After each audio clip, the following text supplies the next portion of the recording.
have been paging through. I find the end when I find you, and you would do the same thing too. You would do the same thing too. The same thing too. The same thing too. The same thing too. Oh!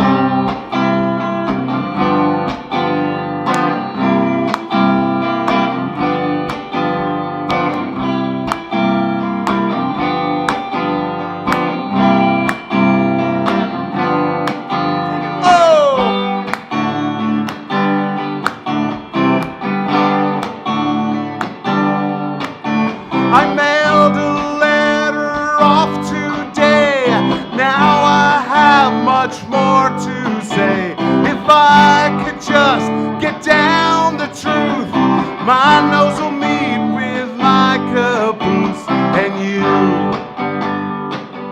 would do the same thing too. You would do the same thing too. The same thing too. The same thing too. The same thing too. Oh!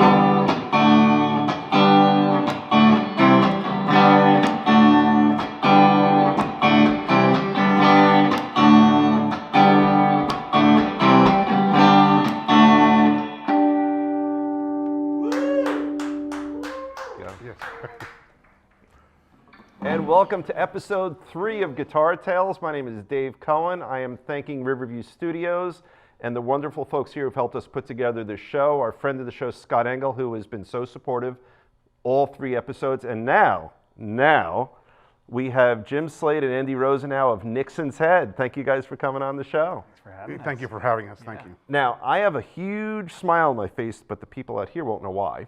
The reason why is you guys just performed 2 songs that will get through the magic of video spliced in later. I was moved. I will tell you the truth, and I'm not being silly right now. My eyes welled up. Oh. Because these guys have a song. You'll hear it somewhere in the tape, Let It Go. It's wonderful. It is on your album that's about 1 million years old. Traps, Buckshot, and Pelt. Yeah, yeah. And I've known you guys for 30 plus years. Yeah. 30 plus years. Since you were a freshman in college. Yeah, that's right. That's right. And I'm thrilled you're on. You're our first ever duo. Okay, we brought 2 other guests. I can't even touch it. I feel nervous. Don't even breathe on it. I know. All right, we can get it on camera. This is a 65 blonde Rickenbacker semi-hollow body. It's stunning. It is absolutely stunning. That's the guest of honor tonight. Definitely. And then yours is not as old as it Not looks, as but old. that's an amazing guitar. But a Gretsch, that's a solid body. Sonic, I think it's called, or something Yeah. like that. Yeah. I heard it before, and the sound is beautiful. You've got a Fender, and I feel like the guy in that pizza show, One Bite Everyone Knows the Rules. Well, for this, the rules here, pick up the guitars anytime you guys want. I know you're more of a singer than a guitar player, but you do Definitely. play. But anytime you want to pick up the guitar, if the mood takes you, if we're talking about something and you want to pick up your guitar, play it. If you guys want to ask me a question, you can do that too. All right. So, where I want to start before we even talk about you, our favorite game is what? 6 Degrees of Bon Jovi. Yeah, except my friend Jay, to make it sound better, we call it 6 Degrees of John Bon Jovi. We need enough John. syllables Okay, in it. gotcha. Okay, so you guys were about to tell me before the show how you get there, and I said, nope, I don't want to hear it. How do you get there? So I'll start by saying I'm always a little unclear about the exact rules, so I'm sure we're going to violate something. Okay. But we started with an old high school friend, Dave Mason, who is the cousin of La Bamba, the guy from Southside Johnny and the Asbury Jukes, Okay. Richie Rosenberg. You're up to 2. La Bamba. La Bamba played here's where I'm gonna fall apart, because Southside Johnny, one of his opening bands was John Bon Jovi. No, that It's one of works, his that early works. bands. Okay. That's Then 3. What else do we have? That's it. So you're there in 3. Okay. Right. So how So, do- you have another way? so the other one, the alternate, Yeah. alternate one was Yeah, we that weren't sure what to Nixon's say. Head played GW This is Spring the best Fest. one. Okay. So we were the first band, and we played, but the headliner was the Ramones. Okay. So we rode up the elevator with the Ramones, All right. and the producer of the first 2 Ramones albums was John Bon Jovi's father. Oh, Uncle. Yeah, That's Tony Tony's Bon uncle. Jovi. that's even better. Yeah. So. All right, so you guys, so it would be tight so, with so Ramones. 3, like But- roughly Because you 3. can remember from the Marvin Center, from the the basement up to like the 2nd floor. That was That's a long big deal. elevator ride. But think about that. So here you are. You guys are something other than young. Yep. And you could look back in your lives and say, you not only opened for the Ramones, you rode the elevator Yes. with them. I mean, even the kids today know who the Ramones Oh are. yeah, and there was a good 6 hours probably between when we played and when the Ramones played. All right, so you didn't quite Yeah, open. but yeah, it wasn't. Yeah, so yeah, we opened. Yeah. So. Okay, well, that works. Yeah. All right, so let's talk a little bit about Nixon's Head. When did you guys first become Nixon's Head? When did the band start? Well, going way back. All right, So Andy and I have been friends since 3rd grade. So we're Okay. little tykes. all right. And in high school days, we were probably 15 and kind of realized that, avenues like becoming sports stars, that was not going to happen. Okay. So rock music, rock and roll became kind of like the next fantasy course. So we started a band when we were 15, 16, before we could play anything. Wait, so let's stop you right there. Yeah. You started a band before you could play anything. So what did that look and sound like? Well, really early on, it was just like 2 harmonicas. I mean, so really in like our first like duo. So this really is, we've done duos before, Okay. but it probably goes back to 1978. Okay. So eventually, then Jim learned how to play guitar, and then probably like it seemed like a long time, but maybe like 6 months, 8 months, we got another guitarist Okay. from the neighborhood, and then we met our drummer Seth To this Baer. day, Seth Oh, right, Baer. yeah. So And then when so you're playing, you weren't called Nixon's Head yet, right? No. Kind of We're like called the The Zone. high rollers to the Who, yeah, right? exactly. We were the Right, Zone, right. and like Yeah. by the time we were seniors in high school, Okay. like the spring semester, we actually played like a few clubs in Philadelphia. Oh, that really? were- So we played like a place called the Starlight Ballroom, which was the #1 like punk club at the time. Okay. We played another place called the East Side Side Club. In Philly. In Yeah. Philly. So now you live Sucked. okay. All right. You live in Lawrenceville now. Where did you both grow up together? I grew up in Abington, Okay. And All I grew right. up in Northeast Philadelphia. Okay. Yeah. All right. Yeah. but we went to the same school. Yeah. Right. Okay. So you're playing literally. So in high school, you guys were playing in legit clubs. Yeah. Yeah. Even though you sucked, you were Oh, still yeah. playing in clubs. We weren't remotely cool, not that we are to this day, but even back then it was kind of funny to be playing. Sometimes we'd play when we played the East Side Club. I remember we opened for this guy, Alan Vega, who is one of these kind of underground gods of the punk scene in New York. Right. And people there were pretty tough, and we weren't, and they were just staring us down. And I just remember like 2 more songs, we're off of here. Well, it reminds me. So in 1978 or 9, I was in Bloody Smegma. Oh, really? That's Not physically. I was in a band called Bloody Smegma. Floating around somewhere is an audio tape. We found our way into Uppsala State College on their radio station. And this is my favorite part because these guys were already at Rutgers. They were in college. I was in 10th grade, I think. So that we were introduced as D-Day Druxon, Animal, Donnie Vandal, and Dave. and Dave. And I, when I was in 10th grade, I looked like I was in 3rd grade. So I know what you're talking about. Oh yeah. Yeah. So you're playing, like, I think that's impressive. Like, and my guess is you were better than you are willing to give yourself credit. You can't get into a bar. No, I mean, we did something very unusual, Yeah. All which right. was that our focus was never playing live. Our focus is really probably even still to this day is recording. Right. So even when we sucked, even probably before we played like those live gigs, we had done the demos in Demos. Fat Ray's Yeah, studio, yeah, right?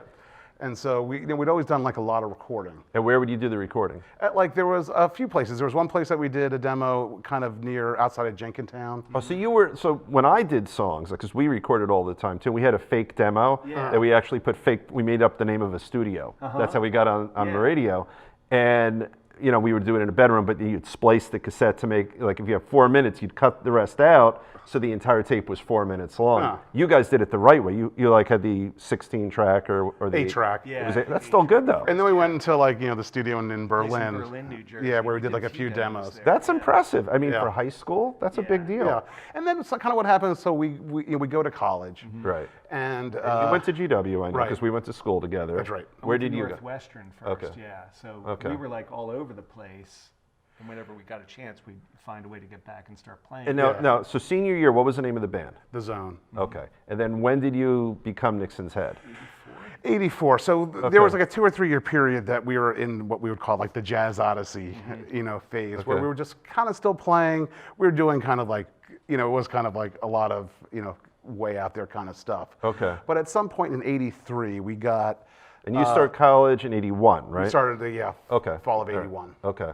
So we got like one of the early Yamaha 4-track cassette recorders. Okay. And so. So not the Fostex. Not the Fostex. Right. No. Because I don't know if the Fostex, but with the Yamaha, it actually had the bay, and it was like, So that's that's a higher end. Than it was a higher end. The Fostex was like that big. Yeah. Yeah. And so, we started doing a lot of demos and recording, stuff like that. And eventually we started we'd sent the demos to like XPN, and we got some airplay on really? WXPN. And then, we started playing live, and that was probably the summer of 84 when we played live. And I end up as I'm at said. GW in 83, so I probably saw you guys. I'm sure I saw you guys. Our first few gigs, as Nixon said, was in Philadelphia at a club called Grendel's Lair. Okay. And then JC Dobbs was an early gig. But we played that frat house about 3 times. Yeah, we played the Kappa Sigma house out like a bunch of times. Yeah. Okay. Now, so how did you come up with the name Nixon's Head? I remember that. So I was at Northwestern, and I walked into a friend's room, and it was a friend who had special things waiting there for me. And we sat down and enjoyed the special things. And then I looked over on his bed, and he had this book called Nixon's Head with this psychedelic collage of, There was literally a book called Nixon's Head. Literally called Nixon's Head. It was from like 1968, and it was somebody who, it was a political book that said, based on this person's, career to date, you can't elect him. He's a crazy man. So anyhow, I saw the book. Where have we and heard just that started, before? Yeah, right. Exactly. Yeah. So I just started laughing really hard, and I remember like calling Andy, from like the hallway phone, it's 1983 or whatever, when the cell phone. Call him from the hallway phone. It's like, I've got the band name, because we already Zone knew is really bad. That's it was a lame terrible. name. Yeah, it was. Yeah. Yeah. I was in a band called Foresight once. It's terrific. Yeah. Yeah, so that's how that came about, and it just stuck right away. So you guys, if you're recording, it's originals. So, our dear friend Elliot is watching. He's your only fan tonight. Maybe, no, you got a thumbs up. So I said to Elliot, I don't know what your songwriting deal was. Would you guys write together? Would one of you write the lyrics, the other one write the music?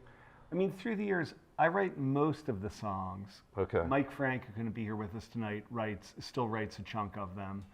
And then there was a period, so on this album, Traps, Buckshot, and Pelt, Which is such a great name. some of the songs are co-written with me and Mike Fingeroff, our other guitarist at the time. Right. So Mike at the time was a way better guitarist than I am to this day. Right? Okay. So even early 80s, much better guitarist.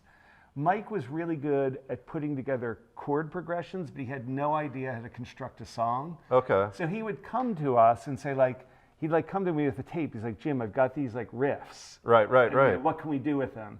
And then, we'd sit around and I'd we'll make this into a song this way. And that's so probably about half the songs were from that collaboration. So who did the cover art for this? Jim did the cover art. I did the front cover. Did you really? Yeah, and then the guys in the band took pieces and did some of the back cover. So Mike Frank did the chicken guitar. Yeah, right. Combination duck and chicken. Seth did the bass drum and the cymbal.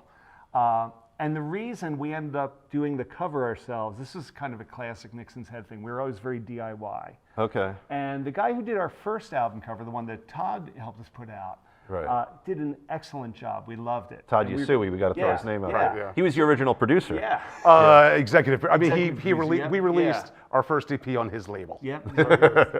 Ichiban. So That's this right. guy- Ichiban Records. That's right. Yeah, Barry, who's to this day a professional graphic artist. This guy Barry designed the first album cover. He was going to do the second one, and time kept ticking. I'll get to it next week. I'm busy. Right. We'll get to it next week. And then so finally we just said F it. We can't wait any longer. Yeah. So we just bought paint and some. It stuff looks and, really good. Canvas. Thanks. So this came out of my record collection for tonight. And I just looked at it right now, and I don't know why, but it's in my handwriting from 30 some odd years ago. Yeah. What does it say? Chick.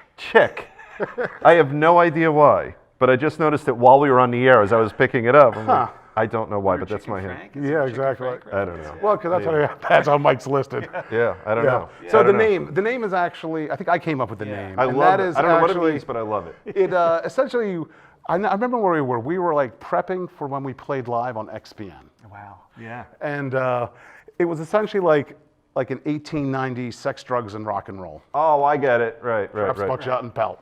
So It's such a catchy name, even if you also don't. kind of like a lawyer kind of sounding to it. That's too, true. so Yeah.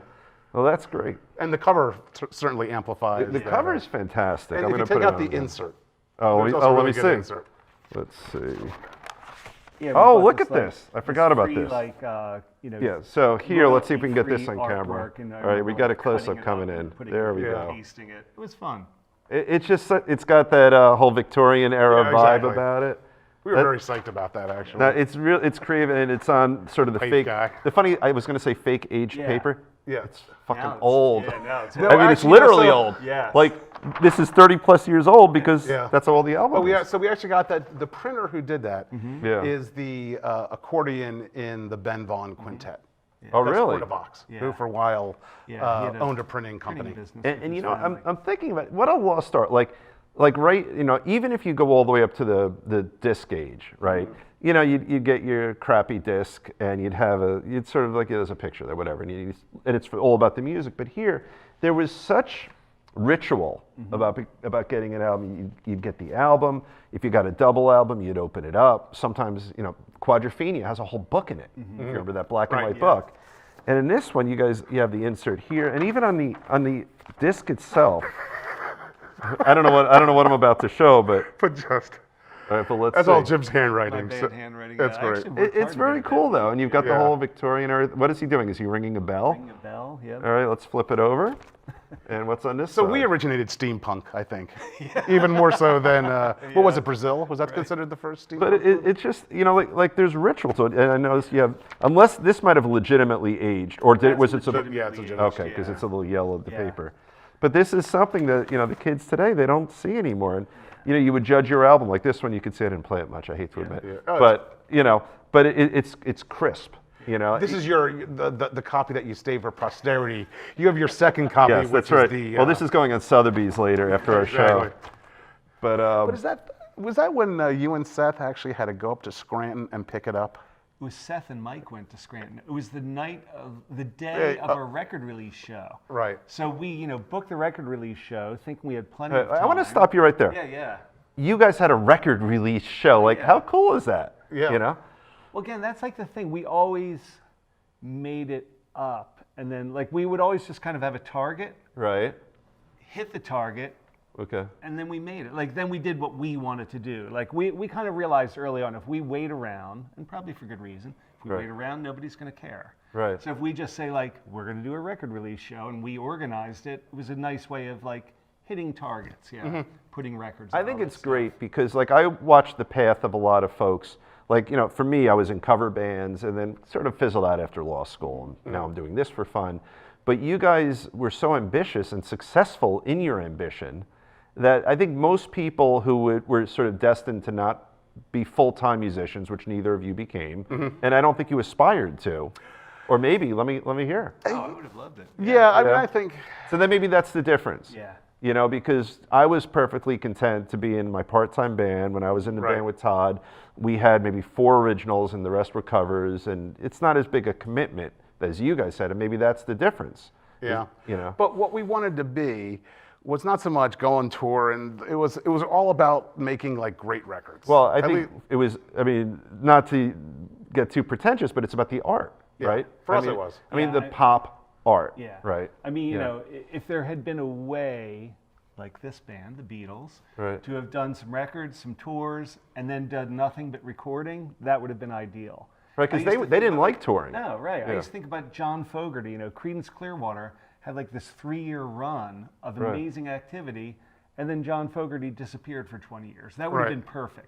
Right. So, in But a they had sense- like 10 Yeah. years of nothing as like the Gollywogs Right, or something right. like that, where they Yeah. played every Yeah. bar in Sausalito, wherever they Yeah. were from. So like minus the 3 years of fantastic success, we have kind of achieved Oh, yeah. that. We've gotten to have a normal life. Yeah. Now, how many albums overall did you guys put out? So we have 2 EPs. And we have, so this is an EP. This is not Yeah, a. that's it's like- 7 songs. Right. Yeah. So EPs are what? They're like 20 minutes long. Yeah. Yeah. Okay. You know, our thought at the time, and this probably was that we didn't want to give away all of our really good songs. That because this was self-released. I remember we had those kind of discussions, Right. like because this was going to get us signed. You know. Then that's interesting. So, and look, the quality of the songs, which again, like I'm still on a high from listening to those 2 songs. I think they're. First one is just great. The second one's beautiful, great. Thank you. But I mean it. They're just special, and you can feel the energy in the room. They're really cool.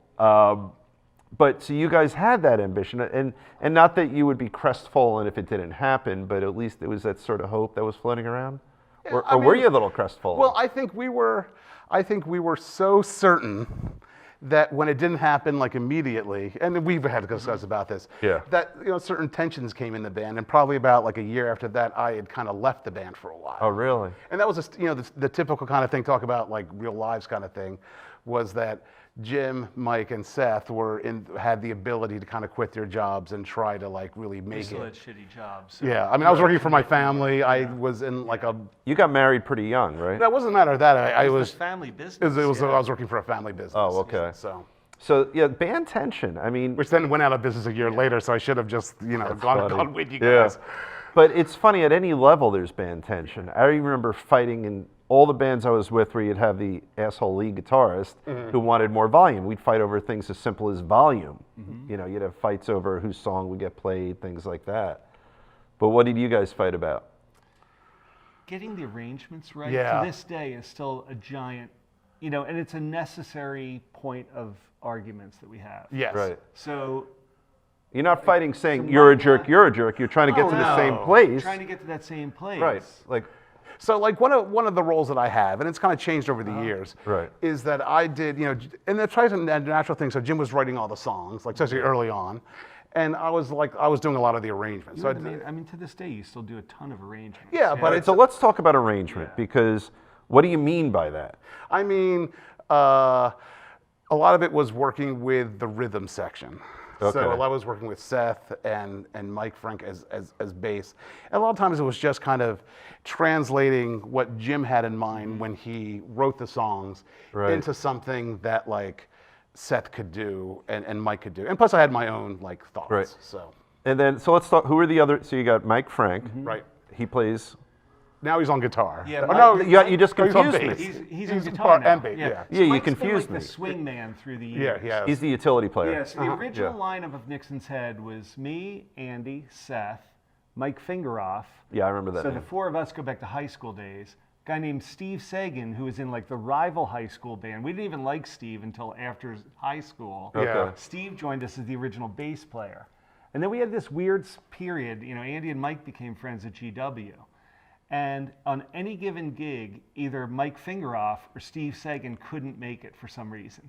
So Mike was like John Havlicek. He was the 6th man. He could Yeah. like fill in. And one gig he'd play guitar, one gig he'd play bass. And then eventually Right. Sagan moved away and Mike became a full-time Right. bassist for years.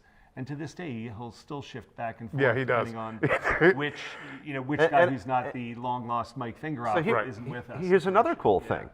So the fact that you could say to this day, I mean, 35, 36 years isn't, I mean, people, I was listening to Volume on the way over here, that Sirius XM, station. yeah. Right, and they were talking about like, the Stones are still around, The Who is sort of still around. They talk about Nixon's Head being still around, Oh yeah, Mark Goodman remembers us from does. his Philly Fro days. I actually called the show about 2 months ago because they wanted, and I just said YYZ or Frankenstein, and that's it. And I just wanted, and they didn't understand the concept. And then Mark Goodman got it, and then they said that's kind of silly.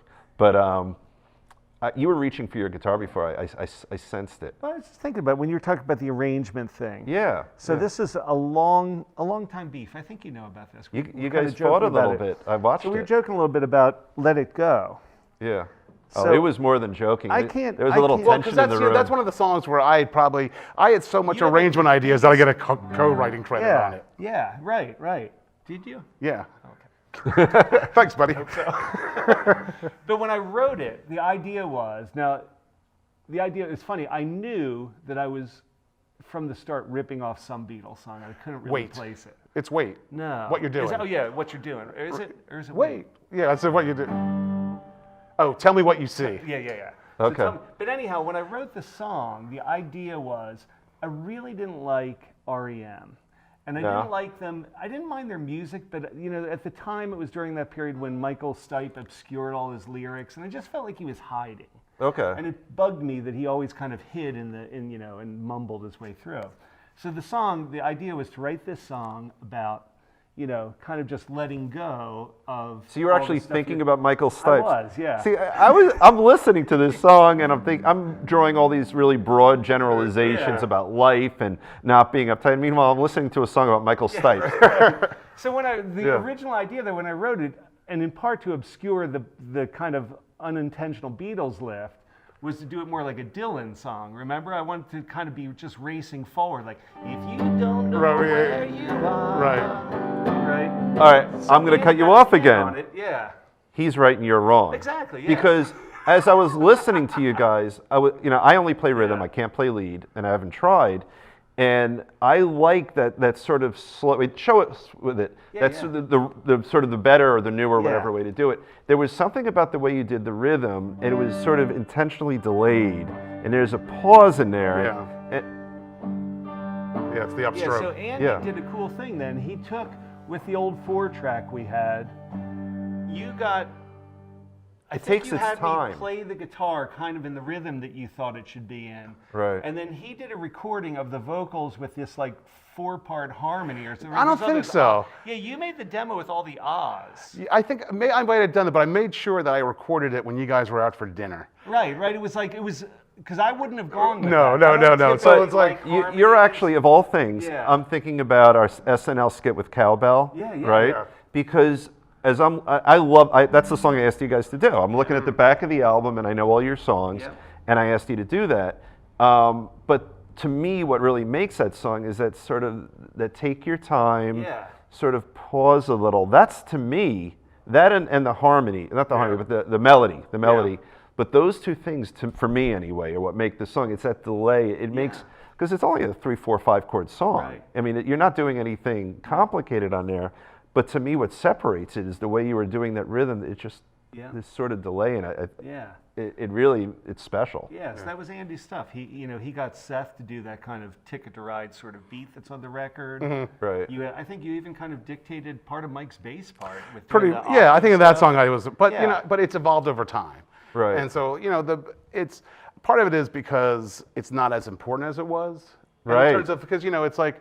Part of what always tempered Nixon's head is the friendship aspect of it. Right. And so we're never going to fight to it's all about, either when we fight, it's kind of either just competitive bullshit, as friends do. Yeah, like you guys were like jawing two each brothers. other, Yeah. Which I think spurs us both on in a It's positive good way. because you're both striving to make the music as good as you can make it. I mean, so again, it's like we said before. You're both striving toward the same ends. It's just different potential ways to get there. Yeah. But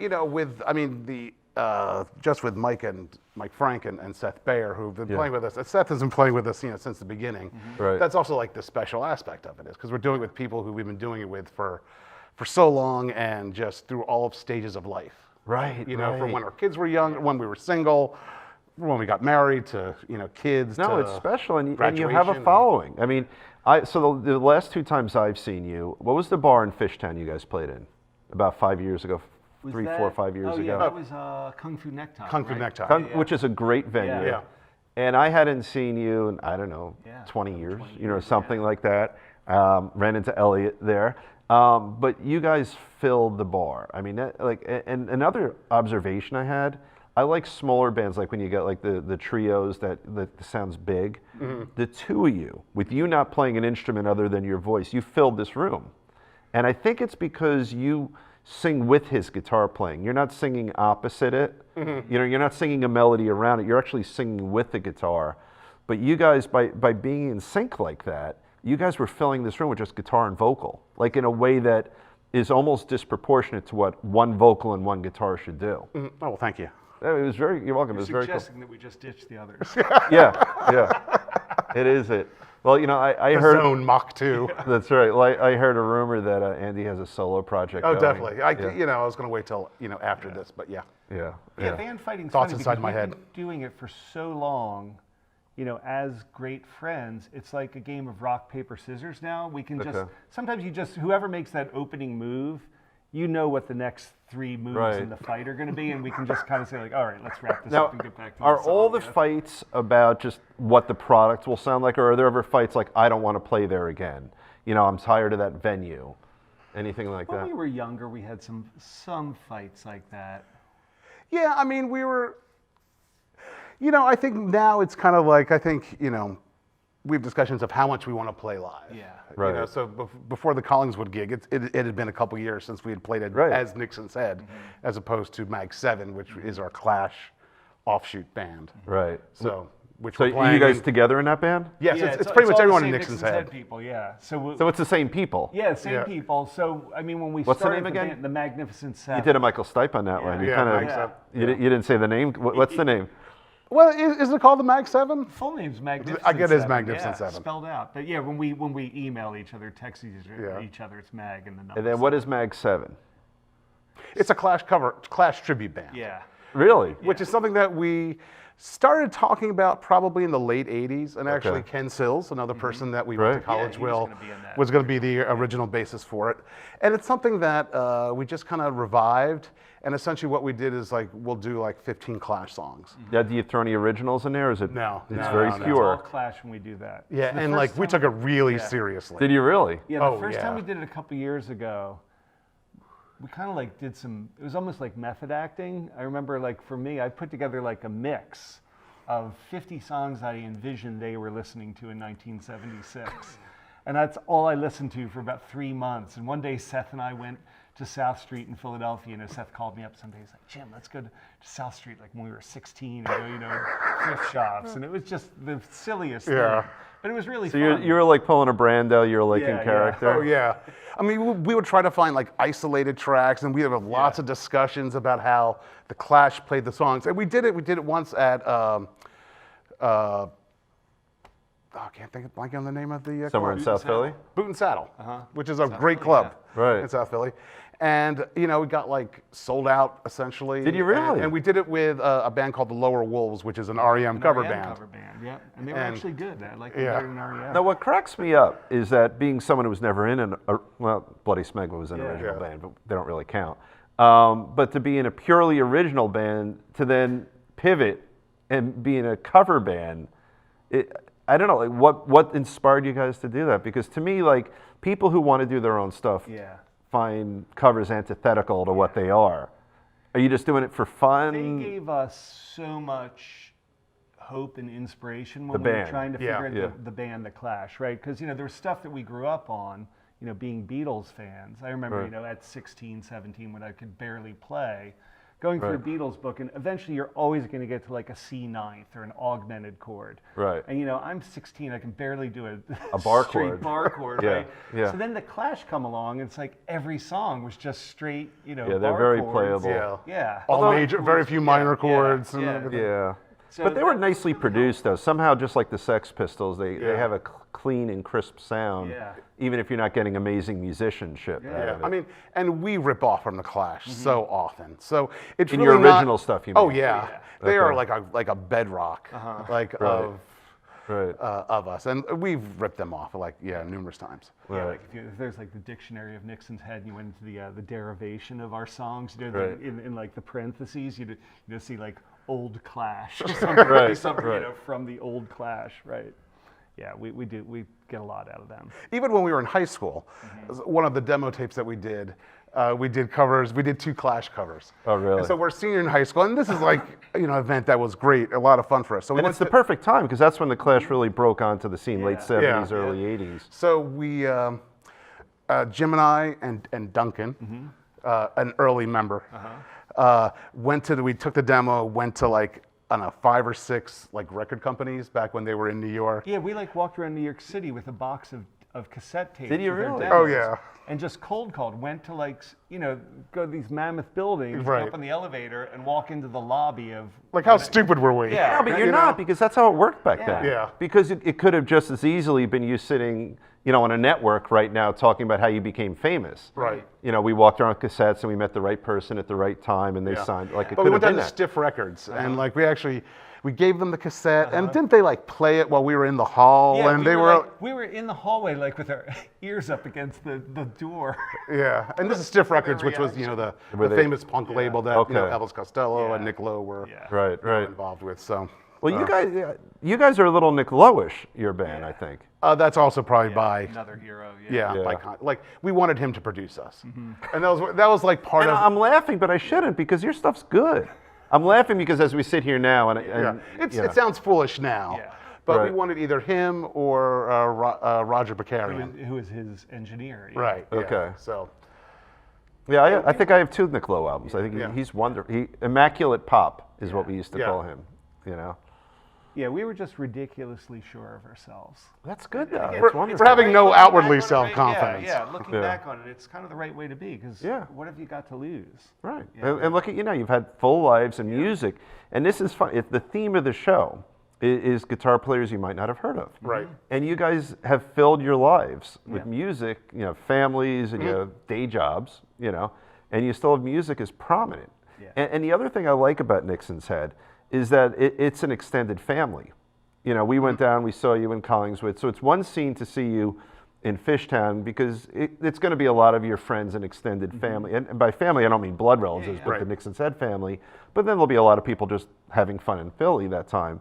But then we go to see you in Collingswood, and it's your family. It's like a family reunion. Yeah, that was a great place to play, actually. It was very cool. The sound was great. The crowd was very supportive, which you'd expect. Yeah. But it was in a record store, like a record/guitar shop. Yeah.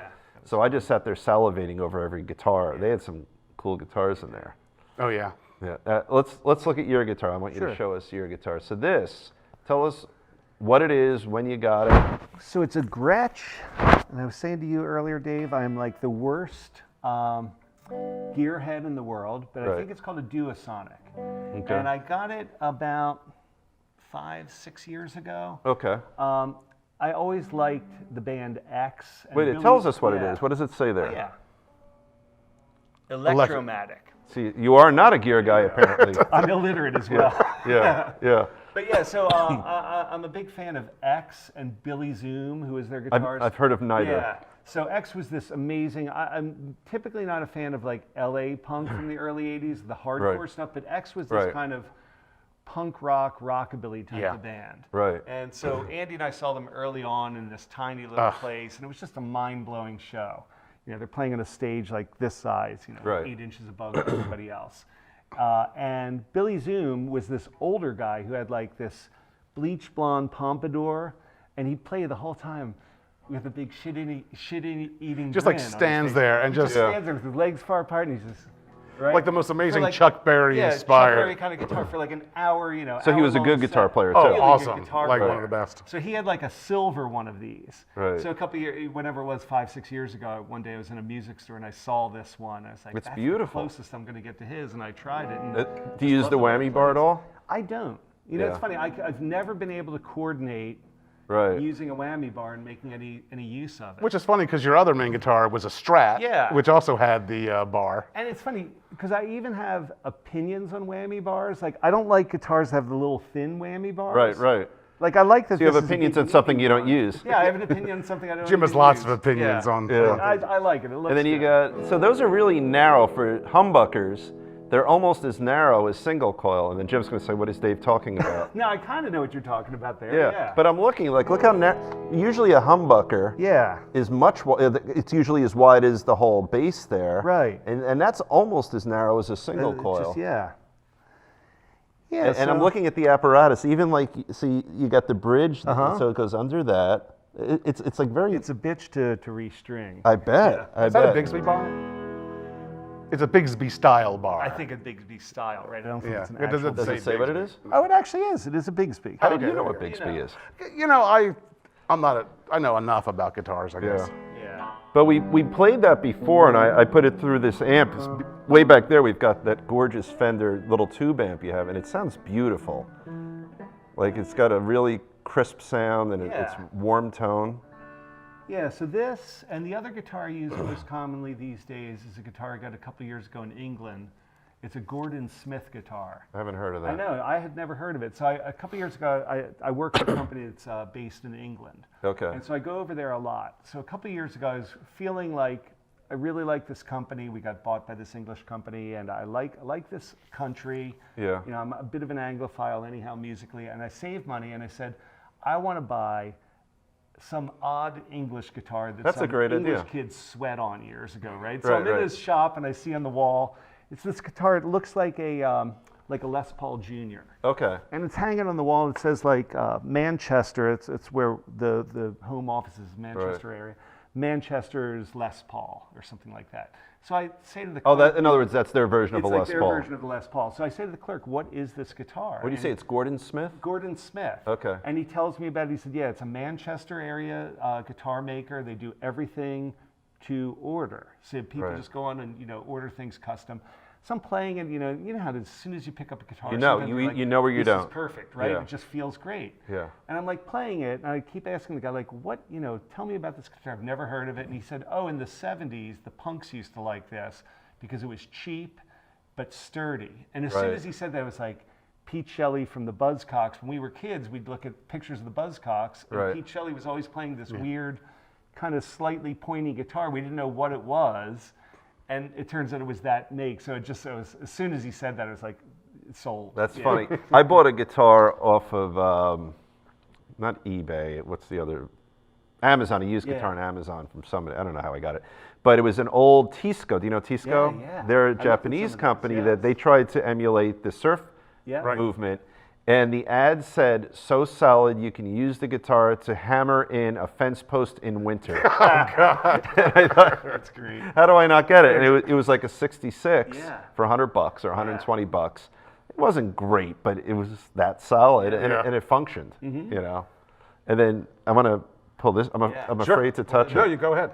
This is stunning. I've always wanted Also a an Rickenbacker. Anglophile. Yeah, look at this. This guitar is special. Where's it? Right, so this is a 1965, the bass is Rickenbacker 330, Right. but what makes it special is that there were a handful that were sent over to England. Right. And they all have the... Yeah, it's got the F-hole. The F-hole. Yeah. And they were called Rose Morris. Oh, what a nice neck. And so it had a different model number. So in England, this would be a Rose Morris 1997. So instead of a Rickenbacker 330. So It's beautiful, but you never see them blonde. no. And this is the same deal. You've got these humbuckers, but they're very narrow. So this has really, the bridge is nice, and look how old that is. Yeah. But it's in really nice shape. The other thing I noticed when you brought it in is you've got, I guess it's a rosewood fretboard, but you don't see them this shiny. So I had asked you if you shine it up, and you said no. No. But usually rosewood is They more of a usually matte, flat, right? like Yeah. a flat finish. Yeah. But this has this nice sheen. And it's got a lot of, Jim played it, Mike Fingeroff played it a lot. And so it's not No. like we took extra special care of it or anything like that. No, but- and the pickguard, you got this Yeah. weird raised thing here, right. which is really cool. It's just a stunning guitar, and it's balanced nicely, but it's a really skinny neck too. Yeah, I bought it kind of as a graduation present for myself when I graduated college. Right. But a lot of it was so that the band could have it. And so Oh, that's a we great could idea. utilize it for the band. And then one of the first things I look at that pisses me off about old guitars is you don't have the sealed machine heads. So you probably always have issues going out of tune. But my old Fender was like that too. Like beautiful guitars have that because they didn't start making these until like the late 80s or something. But I always look for that. But if you want an authentic guitar, you're going to get the non-sealed, it's just, you don't have a choice. But this is stunning. But I've never seen an old Rick that's blonde like that. That's really No. cool. I mean, it makes it very special, but Yeah. as we were talking about earlier, not as valuable as you would think. I would have thought more because it's different. Yeah, You it know. could be, and maybe 10 years from now it'll be Oh yeah, but you'll never get rid of it. I don't think It'll so. go in your will No, probably. yeah. Yeah. Now, what kind of guitars did you start with? Well, so the first one was, Andy knows it, called Old Reliable. Old Reliable. Okay. When I was in 3rd grade, I first wanted to play guitar. Right. So I got this plywood acoustic guitar. Plywood, literally. It was literally plywood. It was terrible. You know, the action was about, that high off. Yeah. And I played for like a year or two and then put it aside, and then, when I'm like 15, pick it up again. Right. And then I got like a cheap, whatever, like a Sears guitar, circa 1978 or something. Right. So you bought it new at Sears? Yeah, I bought a new one. Okay. And yeah, so it wasn't, one of those silver tones. Which Now you're I talking actually electric have or now. acoustic at this An point? electric. So that was my Okay. first electric. Right. But then, so at that time, 78 is when the band movie The Last Waltz came out. Right. And I think I saw The Last Waltz, 6 times in the first Okay. couple weeks it was out. And Robbie Robertson was playing, I think it was like a gold top. I think he painted it gold Strat. Okay. So of course, that's what I wanted. I wanted a Right. gold Strat, and I wanted to wear a velvet jacket and a With a scarf, scarf. and be really cool. And the best I could do was I found this blonde Strat, like a You got a real Strat, a though. real Strat, like a 77. So that's 78 pre-CBS if it's a... Yeah. So it's nice. So that's what I Right. played for years with Nixon's Head. I mean, like forever. yeah, So forever. did you have a maple or a rosewood for your fretboard? Maple for the neck. That's what I yeah, like on the Strat. yeah. Much better. It's Yes, faster. Yeah. And you bought that at Zapp's, right? At Zapp's, yeah. Where's Zapp's? an old Zapp's place was old legendary Philadelphia music store. Okay. That was in an that area called closed. Olney, a neighborhood called Olney. Right. Yeah, so it was just this big old music store. They had tons of stuff. I remember too the day I bought it. I'm going to make up the price. Let's say $180. Right. So I had like $181 saved. I'm a kid, and we don't Yeah, have ATM cards back then. So I'm there, and I see the Strat, and then I also saw right next to it this old 1950s Dan Electro with a little like lipstick pickup. Oh my And God. it was like the thing that like Jimmy Page would have played early on. Yeah. Like his Yardbirds Dan Electro, early you see grip. them all. They're Yeah. Sounded yeah. great. Yeah. But I'm a kid. And I'm thinking, well, I saved all this money. I should buy the newer guitar. No, you made the right choice Yeah. because the Dan Electro wouldn't have been versatile enough You for know you. how much the Dan Electro was? Oh no, I don't want to know. $50. Oh my God. And if I had just been, I could have gone back and probably begged my mom to loan Right. me $50. Yeah, that's- And, that- I we- had 2 guitars. but Episode that- 1 of this show, I wasn't talked ready for that. I talked about my biggest guitar. Oh, your mom regret. would not have let you have 2 guitars. No, probably not. Well, I So there might you have been go. able to work Jimmy, it. do you really need 2 guitars? I couldn't remember the name of my biggest guitar regret, but we put a little graphic on it. A Fender Coronado. You know that model? It was sort of like that. It had a floating bridge. It was sunburst. Oh, it was stunning. I got it for 50, sold it for 100 or 80 or something. It was ridiculous. Yeah. And that's a guitar I wish I still had it. But I wasn't capable of keeping it in tune. I mean, a floating bridge is really hard. Yeah. It kept moving all over the place. But it was literally mint. It was like Yeah. a 60 whatever. Yeah. And I bought it in the 80s, so it was already old. And I felt guilty because I remember I told the story on the first show that when the guy went to buy it off me used, ultimately I felt guilty because I'd spent maybe $20, $30, $40 on it, so I didn't want to make much of a profit. But that's my biggest guitar regret. So I just got assigned, we talked before about how long the show will be. It's 45 minutes already. Wow. Right. And we're going to add in your song. So Oh, okay. Cool. Yeah. Don't.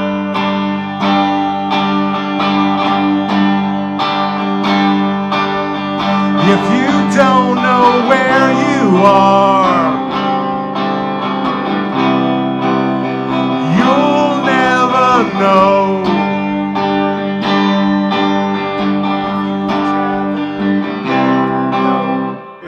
There's more time between. No, there's not. Yeah, there is. Really? Sorry, you take it away. I'll just play guitar.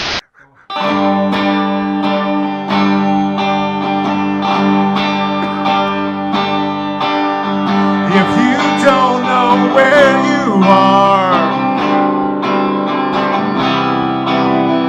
you'll never know. If you travel very far,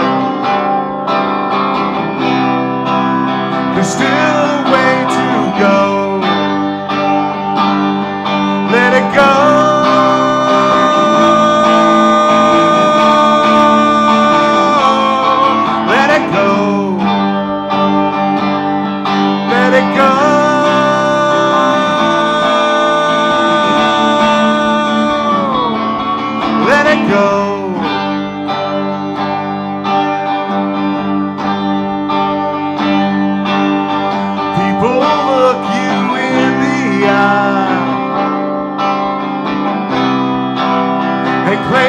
for themselves. Don't mistake yourself for I. To me, you're someone else. Let it go.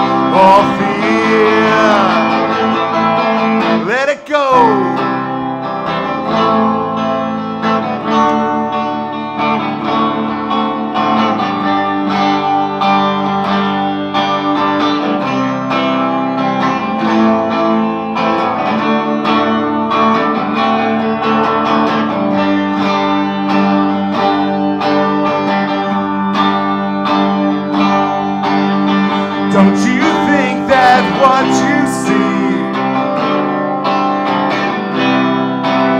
does not require light? That's alright when you're alone, but try and trust your sight. Let it go.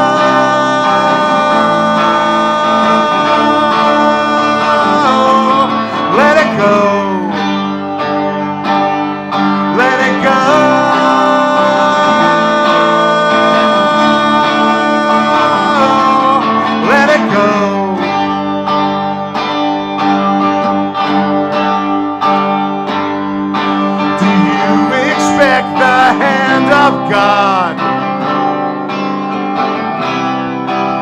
to lift you from this world, ease you into paradise. Go out and find a girl. Let it go.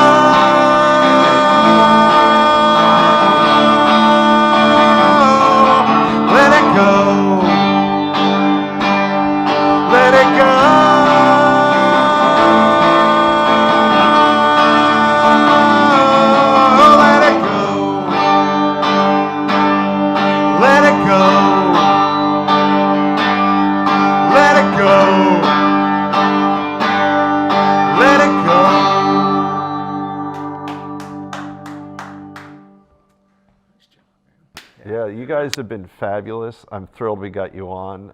Can we tell our worst gig story? Oh yeah, tell you. Well, here, look. This is on the list. Hold on.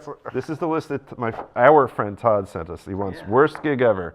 So that comes right from Todd. All right. So we were kind of at like our peak, which is probably like 87, 88 was when we were getting, you know, a lot of gigs. We were playing a lot of tours. And yeah. stuff, Right. So wait, tours? yeah. So we we actually did a real tour opening for the Dead Milkmen.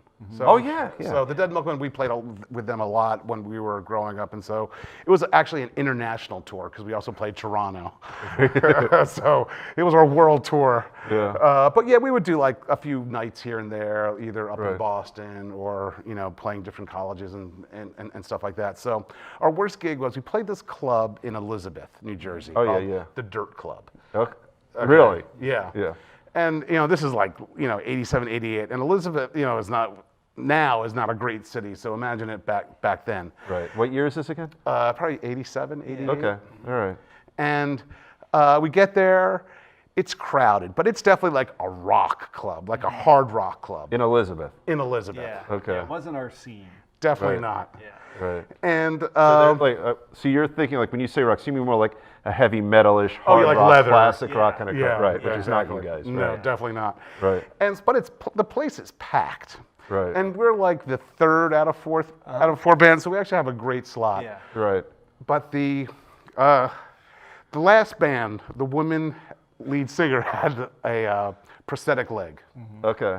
And they knew, like, it was a New York Times, and so the fourth band would probably gone on at like 1 o'clock or 2 o'clock. Right. And so Larry, the promoter, said, you know, because this woman has like a fake leg, you have to be fourth instead of third. Because she's in pain, which is fair enough. Yeah. Right. So you became the headlining we act. became the headlining. And so we go behind the stage, the place is packed, you know, everything's rocking. This is going to be fine. This is great. Oh yeah, there's like, don't worry, like, you know, this is a late draw, you know, because Yeah. we were going to go into like 2 or something like that. Yeah. So like the curtain opens, and there is like nobody.